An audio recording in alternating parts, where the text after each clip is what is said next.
sih survei. Terus Sekarang pilih mau ke misalkan sekarang Pasteur ya? Pasteur. Cari aja Pasteur. Pas Jalan Puncut Pasteur. Nice. Nah, ini kan udah ada dua-duanya nyala. Tinggal di-connect aja. Nah, kalau ini kan karena udah sebelumnya udah pernah nyambung, jadi langsung. Kalau belum nanti ada disuruh nge-pairing dulu. Kalau ini terus dicek aja. Coba start dulu. Langsung. Udah ya? Stop. Coba stop. Oke.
Pada proyek monitoring ini sebenarnya tujuan utamanya itu adalah otomatisasi survei berdasarkan pengolahan data citra. Pada sistem ini dibangun, kita punya dua prototipe, yaitu sistem ini bisa kita taruh pada mobil yang pertama, yang kedua itu adalah pada motor. Jadi secara pengerjaan itu lebih mudah dan cepat karena semuanya dilakukan secara otomatis dengan pengambilan video. Lalu ketika video jalan sudah terekam semuanya, barulah nanti dari situ sistem ini akan mengolah data dan outputnya nanti akan berupa laporan. Laporannya sendiri bisa ditentukan secara manual ataupun secara otomatis. Misalkan laporannya akan dibentuk berdasarkan per 25 meter gitu, atau per 100 meter, atau per 50 meter. Itu tidak jadi masalah, tetapi default yang akan dibangun oleh sistem kami itu adalah pengolahan data citra per 25 meter. Sehingga setiap 25 meter akan video tersebut akan dibagi menjadi sebuah gambar, lalu dari gambar itu akan diproses, diolah datanya berdasarkan sistem model kecerdasan buatan yang nanti sebelumnya kita training dulu berdasarkan data lapangan yang sebelumnya kita sudah dapatkan, baru dari situ nanti kita akan keluarkan hasilnya. Namun yang perlu diingat, pada sistem kami ini sistem kecerdasan buatannya atau artificial intelligence-nya itu tidak langsung menentukan kualitas jalan. Jadi ada beberapa aktor ya, terutama admin, yang dia gunanya untuk memastikan bahwa sistem bekerja dengan baik. Misalkan di gambar awal ya, misalkan di gambar awal, jadi suggestion dari AI-nya atau kecerdasan buatannya nanti akan melakukan rekomendasi, tapi untuk judgement hasil akhir itu akan ditentukan oleh manusia. Jadi sistem kecerdasan buatan yang ada pada sistem road monitoring ini itu tugas utamanya adalah support.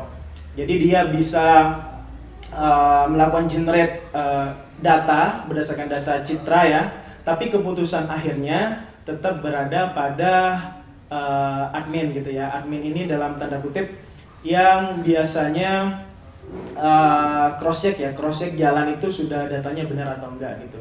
Jadi bukan fully otomatis menggantikan sistem, tapi tujuan utamanya adalah untuk mensupport sistem, sehingga pekerjaan yang awalnya itu memerlukan memerlukan proses yang panjang, dengan adanya sistem ini diharapkan itu bisa bekerja lebih efisien dan cepat.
Nah, untuk masuk ke sistem jalanku, pertama kita masukkan dulu alamatnya di sini.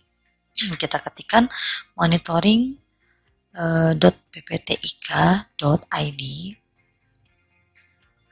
Kemudian akan muncul halaman ini. Kita masukkan emailnya yang kita buat admin monitoring.pptik.id. Lalu kita masukkan passwordnya. Setelah itu kita bisa klik tombol masuk. Lalu akan muncul halaman utama dari jalanku. Ini merupakan peta Lampung, dan pin-pin ini adalah jalan-jalan yang telah kita survei dan datanya kita telah upload di sistem jalanku. Untuk mengetahui kondisi suatu permukaan jalan pada rute yang diinginkan, kita bisa klik dulu di sini. Surveyornya misalkan Alif Nurholis, kemudian rute yang akan kita survei itu daerah Gedung Tataan, Kedondong. Kemudian kita klik cek data. Lalu akan muncul pin ini, kemudian kita klik. Setelah itu muncul warna-warna seperti ini. Ini adalah kode warna yang menggambarkan kondisi permukaan jalan di sepanjang jalan Gedung Tataan, Kedondong tadi. Di sini ada warna hijau, warna orange, dan warna merah. Warna hijau menggambarkan bahwa kondisi jalan itu termasuk baik. Orange terlihat beberapa kerusakan, dan merah adalah rusak berat. Kemudian kita klik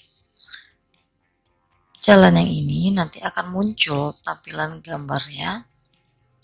Ini adalah tampilan gambarnya beserta detail informasinya kita bisa lihat, yaitu tahapan dari mulai survei, upload data, dan form survei sudah tersedia. Kemudian telah dinilai jalan tersebut dalam kondisi baik. Nah, data form survei dapat kita download di sini. Kemudian akan muncul form survei kondisi jalan yang telah kita survei tadi. Di sini ada beberapa penilaian.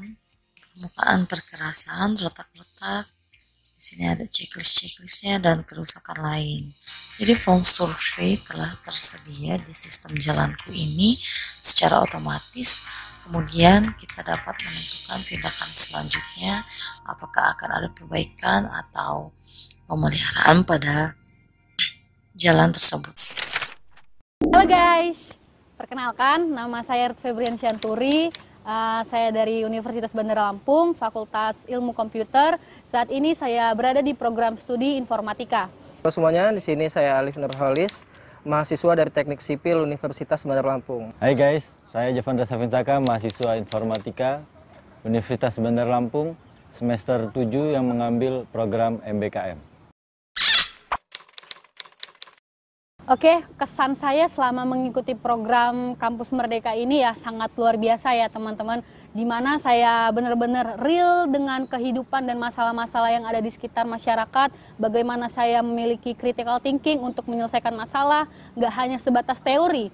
Ketika saya sudah mendapatkan teori di kelas dan saya harus mempraktekannya di MBKM ini seperti membangun sebuah proyek atau penelitian di mana setiap materi-materi yang sudah saya dapat bisa saya tuangkan dan bahkan saya ketemu banyak sekali teman-teman baru, relasi-relasi yang cukup berkompeten di dunia kerja nanti, dan menurut saya dari program MBKM ini sangat ngebantu untuk saya bisa improve knowledge saya, bagaimana saya memiliki value-value yang lebih baik lagi untuk kedepannya.